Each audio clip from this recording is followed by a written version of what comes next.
अपनी जबान से सिर्फ बाबरी मस्जिद बोलो जनता के सामने किशनगंज की। तुम्हें हिम्मत है बोलने की? नहीं बोल सकेंगे। बाबरी मस्जिद जिंदाबाद, बाबरी मस्जिद जिंदाबाद। मास्टर क्यों बोलते हैं इनको? मगर इनका मास्टर कौन है? इनका मास्टर कौन है? इनका मास्टर कौन है? जोर से बोलो।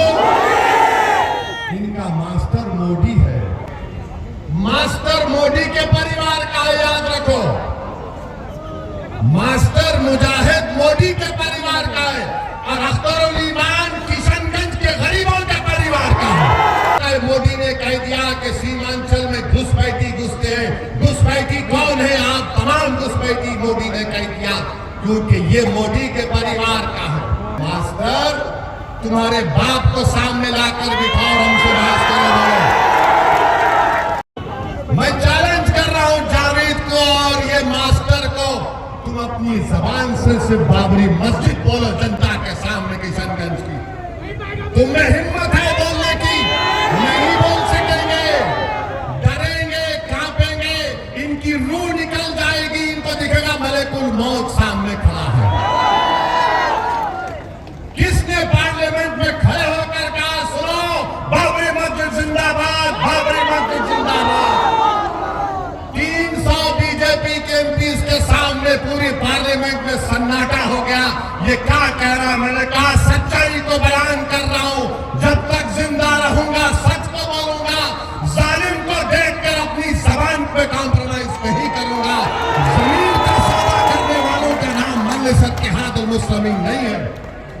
तो मेरे अजीज दोस्तों और बुजुर्गों, हम आपसे अपील कर रहे हैं, 26 तारीख के दिन एक तारीख आपको लिखना है और अपना एक रिकॉर्ड सीमांचल और किशनगंज के तरक्की के लिए आपको बटन के निशान पर बटन दबाना पड़ेगा। अब आ जाइए मास्टर पर। अब मास्टर पर आ जाइए। इनका नाम मास्टर मुजाहिद है ना? मास्टर क्यों बोलते? मास्टर क्यों बोलते हैं इनको? मगर इनका मास्टर कौन है?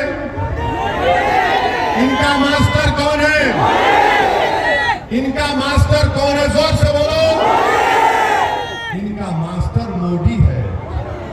जिसका मास्टर मोदी हो और मेरा और तुम्हारा मास्टर अल्लाह है, तुम किसको वोट दोगे? नहीं, अल्लाह के नाम के लिए मास्टर कह रहा, वरना बोलेंगे ये मजहब को लेकर आ रहे। इनका मास्टर मोदी है।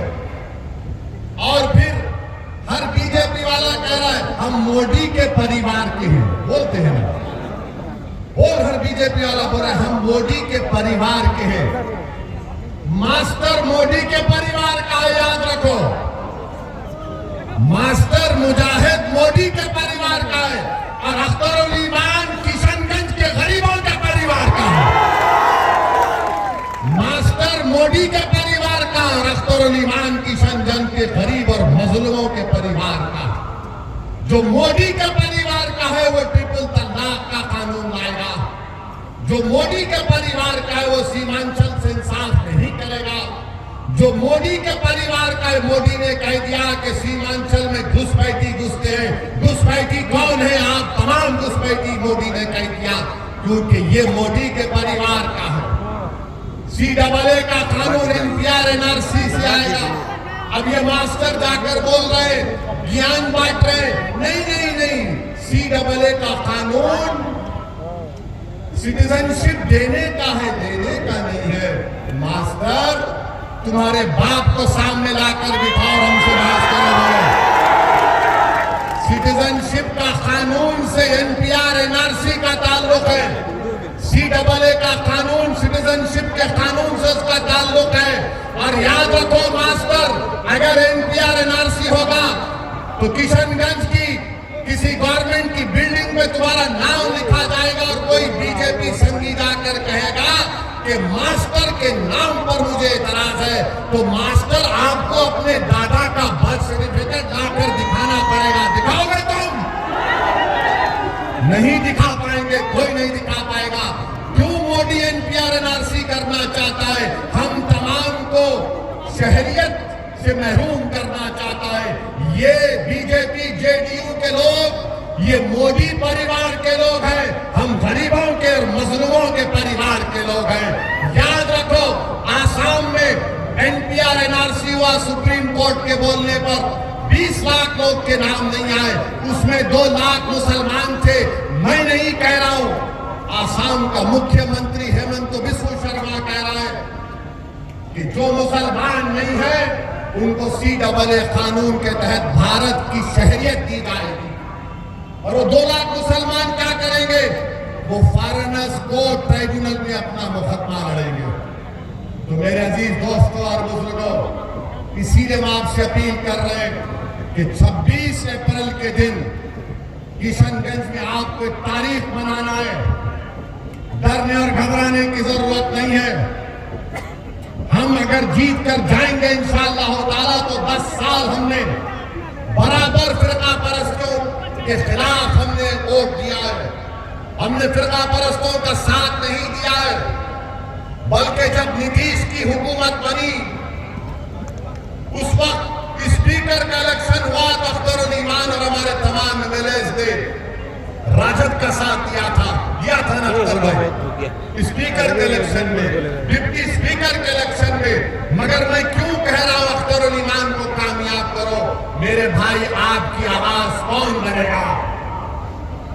क्या तुम जावेद को अपनी आवाज समझोगे, मास्टर को अपनी आवाज समझोगे, या अख्तरुल ईमान को तुम अपनी आवाज समझोगे? फैसला करो, बताओ तुम्हारी आवाज कौन होगा? अख्तरुल ईमान होगा या जावेद होगा या फिर मास्टर होगा?